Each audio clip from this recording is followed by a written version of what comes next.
আসসালামু আলাইকুম রহমতুল্লাহ। Hello viewers, নবম ও দশম শ্রেণীর শিক্ষার্থী বন্ধুরা, আশা করি ভালো আছো। ম্যাথ এডুকেয়ার জোন অনলাইন শিক্ষা পরিবারের পক্ষ থেকে তোমাদের সবাইকে স্বাগতম। আজকে আমি তোমাদের সাধারণ গণিত বইয়ের 17 অধ্যায়ের পরিসংখ্যান 333 পৃষ্ঠা থেকে আলোচনা শুরু করব। চলো আলোচনা শুরু করা যাক। দেখো, এখানে বলা আছে কেন্দ্রীয় প্রবণতা, সেন্ট্রাল টেন্ডেন্সি। আমরা এই কেন্দ্রীয় প্রবণতা সম্পর্কে বিস্তারিত এখন জেনে নিব। এখান থেকে পরীক্ষা প্রশ্ন আসে। চলো আলোচনা শুরু করি। সপ্তম ও অষ্টম শ্রেণীতে কেন্দ্রীয় প্রবণতা সম্বন্ধে আলোচনা করা হয়েছে। অনুসন্ধানাধীন অবিন্যস্ত উপত্যসমূহ মানের ক্রমানুসারে সাজালে উপত্যসমূহ মাঝামাঝি কোনো মানের কাছাকাছি পুঞ্জীভূত হয়। আবার অবিন্যস্ত উপত্যসমূহ গণসংখ্যা নিবেশন সারণীতে উপস্থাপন করা হলে মাঝামাঝি একটি শ্রেণীতে গণসংখ্যার প্রাচুর্য দেখা যায়। অর্থাৎ মাঝামাঝি একটি শ্রেণীতে গণসংখ্যা খুব বেশি হয়। বস্তুত উপাত্তসমূহের কেন্দ্রীয় মানের দিকে পুঞ্জীভূত হওয়ার এই প্রবণতাকেই হলো কেন্দ্রীয় প্রবণতা। ঠিক আছে, তাহলে তোমরা শিখবা কেন্দ্রীয় প্রবণতা কি, এখান থেকে শিখতে পারো। উপাত্তসমূহের কেন্দ্রীয় মানের দিকে পুঞ্জীভূত হওয়ার এই প্রবণতাকেই বলা হয় কেন্দ্রীয় প্রবণতা। পরীক্ষায় প্রশ্ন আসবে যে কেন্দ্রীয় প্রবণতা কাকে বলে, অথবা কেন্দ্রীয় প্রবণতা বলতে কি বুঝো, অথবা কেন্দ্রীয় প্রবণতা কি। উপাত্তসমূহের কেন্দ্রীয় মানের দিকে পুঞ্জীভূত হওয়ার প্রবণতাকেই বলা হয় কেন্দ্রীয় প্রবণতা। ঠিক আছে, আমি যেভাবে বলছি এভাবে লিখে নিবা। উপাত্তসমূহের কেন্দ্রীয় মানের দিকে পুঞ্জীভূত হওয়ার প্রবণতাকেই বলা হয় কেন্দ্রীয় প্রবণতা। ঠিক আছে, কেন্দ্রীয় মান একটি সংখ্যা এবং এই সংখ্যা উপাত্তসমূহের প্রতিনিধিত্ব করে। এই সংখ্যা দ্বারা কেন্দ্রীয় প্রবণতা পরিমাপ করা হয়। সাধারণত কেন্দ্রীয় প্রবণতার পরিমাপ হলো কেন্দ্রীয় প্রবণতা পরিমাপ হলো 1 নম্বরে গাণিতিক গড়, 2 নম্বরে মধ্যক, 3 নম্বরে প্রচুরক। পরীক্ষায় প্রশ্ন আসে যে কেন্দ্রীয় প্রবণতার পরিমাপ কয়টি ও কি কি। কেন্দ্রীয় প্রবণতার পরিমাপ 3টি। 1 নম্বরে গাণিতিক গড়, 2 নম্বরে মধ্যক, 3 নম্বরে প্রচুরক। ঠিক আছে, সুন্দর করে সংজ্ঞা সহকারে মুখস্থ করবো। কেন্দ্রীয় প্রবণতার পরিমাপ কয়টি ও কি কি প্রশ্নটা বারবার আসে পরীক্ষায়। কেন্দ্রীয় প্রবণতার পরিমাপ 3টি, গাণিতিক গড়, মধ্যক, প্রচুরক। ঠিক আছে, চলো এখন আমরা গাণিতিক গড়ের চমৎকার একটা অঙ্ক শিখে নেব। উদাহরণ 7। শুরুতে আমরা গাণিতিক গড় সম্পর্কে একটু জানি। Arithmetic average or mean. আমরা জানি উপাত্তসমূহের মানের সমষ্টিকে যদি তার সংখ্যা দ্বারা ভাগ করা হয় তবে উপাত্তসমূহের গড় পাওয়া যায়। মানে গড় মানে অ্যাভারেজ সূত্র আছে গড় নির্ণয়ের। সেই সূত্র এখানে বলছে বাংলা ভাষায় যে উপাত্তসমূহের মোট সমষ্টিকে মোট সংখ্যা দ্বারা ভাগ করলে উপাত্তসমূহের কি গড় মান পাওয়া যায় সেটা বলছে। তবে উপাত্তসমূহের সংখ্যা যদি খুব বেশি হয় তাহলে এই পদ্ধতিতে গড় নির্ণয় করা সময় সাপেক্ষ, বেশি কঠিন ও ভুল হওয়ার সম্ভাবনা থাকে। এই সকল ক্ষেত্রে উপাত্তসমূহ শ্রেণীবিন্যাসের মাধ্যমে সারিবদ্ধ করে সংক্ষিপ্ত পদ্ধতিতে গড় নির্ণয় করা হয়। খেয়াল করো, গড় আমরা 2টা পদ্ধতিতে নির্ণয় করতে পারি, সরাসরি পদ্ধতি আর একটা হলো সংক্ষিপ্ত পদ্ধতি। ঠিক আছে, এই যে এখন আমরা সরাসরি পদ্ধতিতে গড় নির্ণয় করার সূত্র প্রয়োগ করে একটা অঙ্ক আলোচনা করবো। দেখো এখানে বলা আছে উদাহরণ 7 কি বলছে দেখো। নিচে কোনো একটি শ্রেণীর শিক্ষার্থীর গণিতে প্রাপ্ত নম্বরের গণসংখ্যা নিবেশন সারণী দেওয়া হলো। প্রাপ্ত নম্বরের গাণিতিক গড় নির্ণয় করো। দেখো এখানে বলছে গড় নির্ণয় করতে আমরা কি সংক্ষিপ্ত পদ্ধতিতে করব না সরাসরি করব, সেখানে আমাদেরকে কিছু বলে না। যদি আমাদেরকে বলে যে সংক্ষিপ্ত পদ্ধতিতে গড় নির্ণয় করো, আমাদেরকে সরাসরি সংক্ষিপ্ত পদ্ধতিতে গড় নির্ণয় করতে হবে। যদি এখানে কোনো কিছু বলে না, গড় নির্ণয় করার জন্য বলছে, তাহলে আমরা যেটা সহজ সেই নিয়মটা এখন এখানে আলোচনা করব। গড় নির্ণয় পদ্ধতি 2টা, একটা সরাসরি পদ্ধতি আর সংক্ষিপ্ত পদ্ধতি। যদি প্রশ্নে উল্লেখ করা থাকে যে সংক্ষিপ্ত পদ্ধতিতে গড় নির্ণয় করো, তাহলে তুমি ওই সংক্ষিপ্ত পদ্ধতিতেই করবা। যদি উল্লেখ করা না থাকে তাহলে তুমি সহজ যে সরাসরি যেটা আছে এখান থেকে নির্ণয় করো, সেই নিয়মটা ফলো করবা। যেটা আমরা এখন এই অঙ্কটা সমাধান করবো যে নিয়মটা ফলো করে। দেখো দেখো অঙ্কের ভিতরে দেওয়া আছে শ্রেণীব্যাপ্তি, দেওয়া আছে গণসংখ্যা, এগুলো আমরা প্যাঁচা ঘর করতে হবে। করা ঘর হবে, দেখো 1টা 2টা 3টা 4টা 5টা 6টা 7টা, এখানে আছে 7টা, আর বাংলা লেখা আছে একটা, মোট 8টা ঘর করতে হবে। বই দেওয়া আছে কি পাশাপাশি, আমরা ঘর করবো নিচের দিকে। দেখো এখানে সমাধান করা আছে, সমাধান এখানে শ্রেণীব্যাপ্তি দেওয়া আছে বিধায় শিক্ষার্থীদের ব্যক্তিগত নম্বর কত তা জানা যায় না। এক্ষেত্রে প্রত্যেক শ্রেণী মধ্যমান নির্ণয় করার প্রয়োজন হয়। এই সূত্রটা তোমরা শিখে নিবা। শ্রেণী মধ্যমান নির্ণয়ের সূত্র দেখো, শ্রেণী মধ্যমান নির্ণয়ের সূত্র কি, শ্রেণীর উচ্চসীমা বা ঊর্ধ্বসীমা যোগ শ্রেণীর নিম্নমান অথবা নিম্ন সীমা যাই ধরো ভাগ 2। ঠিক আছে, তাহলে শ্রেণীর মধ্যমান নির্ণয়ের সূত্র শ্রেণীর ঊর্ধ্বমান যোগ শ্রেণীর নিম্নমান ভাগ 2।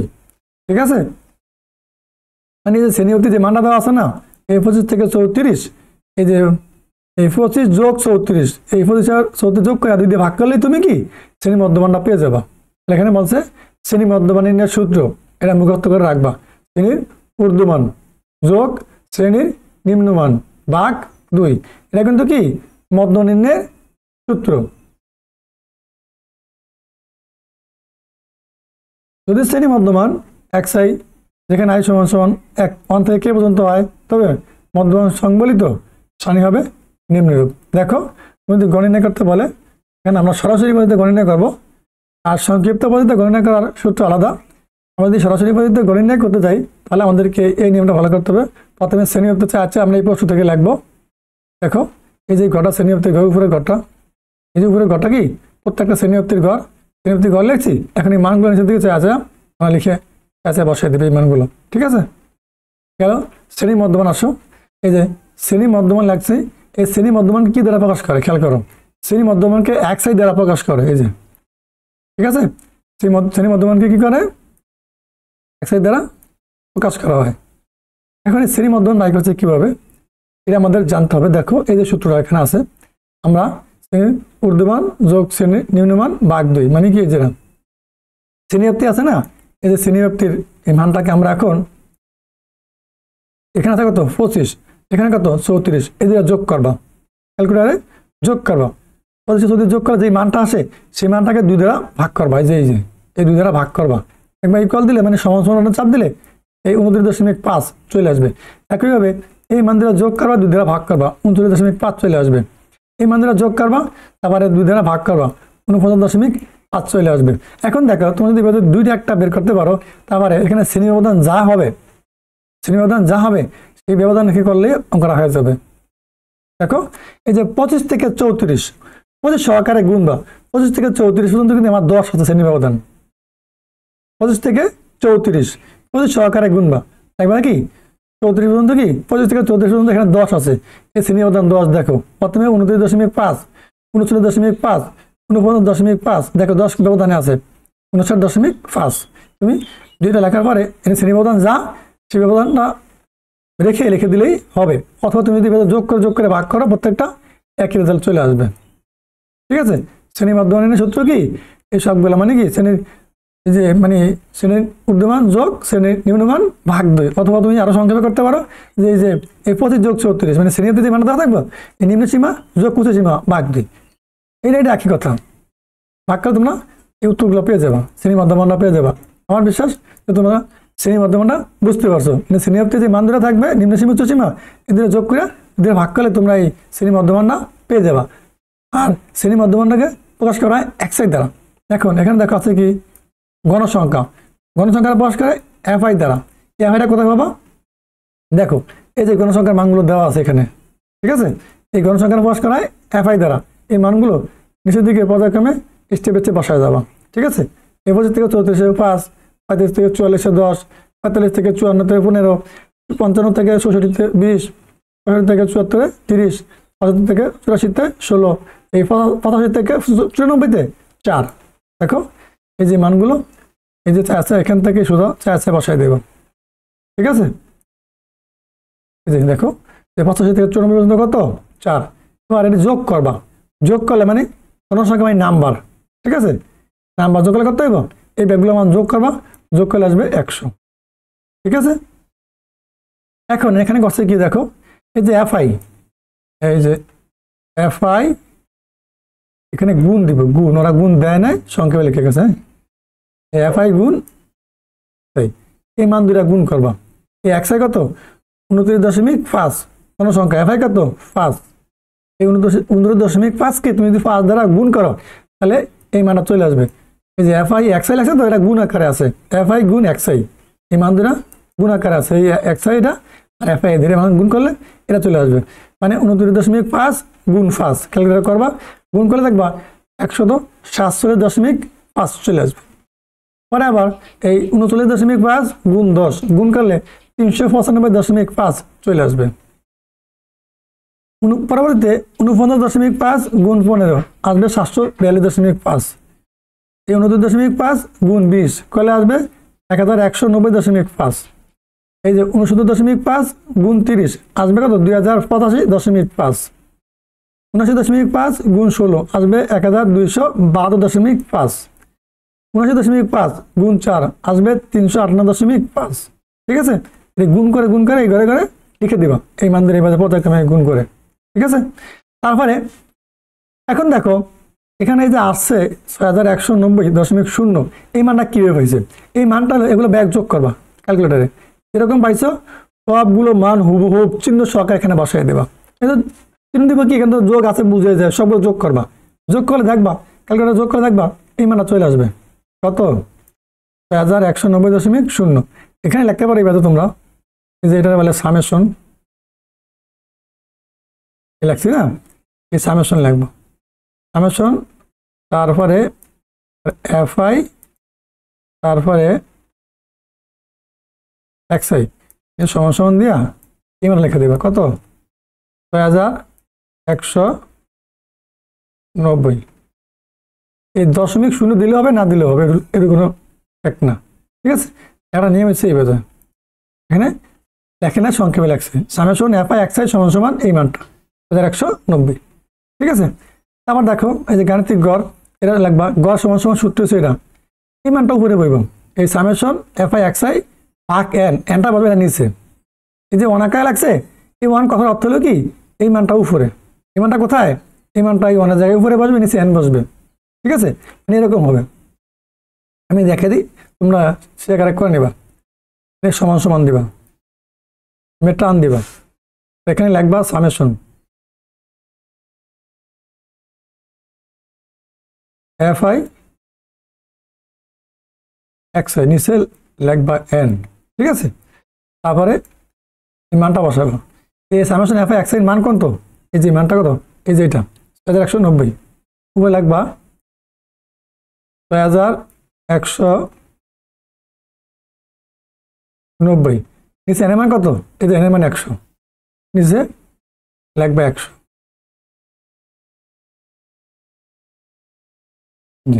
এই যে 0.0 আছে এটা দেওয়া লাগে না, কোনো ভ্যালু নেই, তাহলে এই 6190 তুমি 100 দ্বারা ভাগ করবা, ভাগ করে দেখবা এই মানটা চলে আসবে 61.9। এখানে অ্যান্সার লিখে দিবা, খেয়াল করো এই পরিসংখ্যানে যখন অ্যান্সারগুলো লিখবা তোমরা, আমি এই অঙ্কটা করার সুবিধার্থে আমি এখানে লিখে দিয়েছি, মূলত গড় সমান সূত্র হচ্ছে এটা সামেশন এফআই এক্সআই ভাগ এন, এইটা এখানে একারে লাগছে, ঠিক আছে, কঠিন কিছু না, তুমি না বুঝলে এটা লিখে নিবা, মানে ওয়ান আকারে মানটা উপরে আসবে, উপরে হবে, এটা নিচে ভাষা লাগছে আর কি গুণ আকারে, আমি তোমরা যদি না বুঝো তার জন্য আমি এটা করে দিছি, এবার লিখবা গড় সমান সমান সামেশন এফআই এক্সআই ভাগ এন, এনের এই মানটা বসাই দিবে, এখান থেকে আছে নিচে এনের মানটা 100 বসাই দিবা, ভাগ করবা ক্যালকুলেটারে, এটা চলে আসবে। এখানে ব্র্যাকেটের ভিতরে আগে প্রায় লাগবা, পরে অ্যান্সার লাগবা, কেন লাগবা জানো, এই যে পরিসংখ্যানের প্রত্যেকটা অঙ্ক এই দশমিক অঙ্ক প্রায় অঙ্ক আসে, এই জন্য কি এই ব্র্যাকেটের ভিতরে প্রায় লাগবা, পরে অ্যান্সার লাগবা প্রত্যেকটা অঙ্কে দশমিকের, ঠিক আছে, পরিসংখ্যানের বেলায় লিখতে হবে। দেখো তারপরে আমাদের আরো আলোচনা আছে এই যে শ্রেণীবিন্যাসকৃত উপপাদ্যের গড়, এই যে সহজ পদ্ধতি, আমরা কি এই সহজ পদ্ধতি ব্যবহার করে এখন সমাধান করেছি, এখানে এই বিষয়গুলো আছে, তোমরা ইচ্ছা করলে এগুলো পড়ে নিতে পারো কীভাবে আছে। তারপরে আমরা আরেকটা পদ্ধতি আছে, সংক্ষিপ্ত পদ্ধতিতে গড় কীভাবে নির্ণয় করতে হয়, সেই বিষয়টা পরবর্তী ক্লাসে তোমাদেরকে আলোচনা করে সুন্দর করে শিখিয়ে দেব। ঠিক আছে, তাহলে আজকে আমরা আলোচনা এখানে শেষ করছি। তোমরা এই চমৎকার ক্লাসটা শুরু থেকে শেষ পর্যন্ত দেখো, আশা করি ভালো লাগবে। এর সাথে তোমাদের সকল বিষয়ের ধারাবাহিক ক্লাস আমাদের এই ম্যাথ রুকি অর্জন ইউটিউব চ্যানেলে পেয়ে যাবা, সেখান থেকে দেখে নাও। ভালো থাকো আর আমাদের সাথে থাকো। আল্লাহ হাফেজ।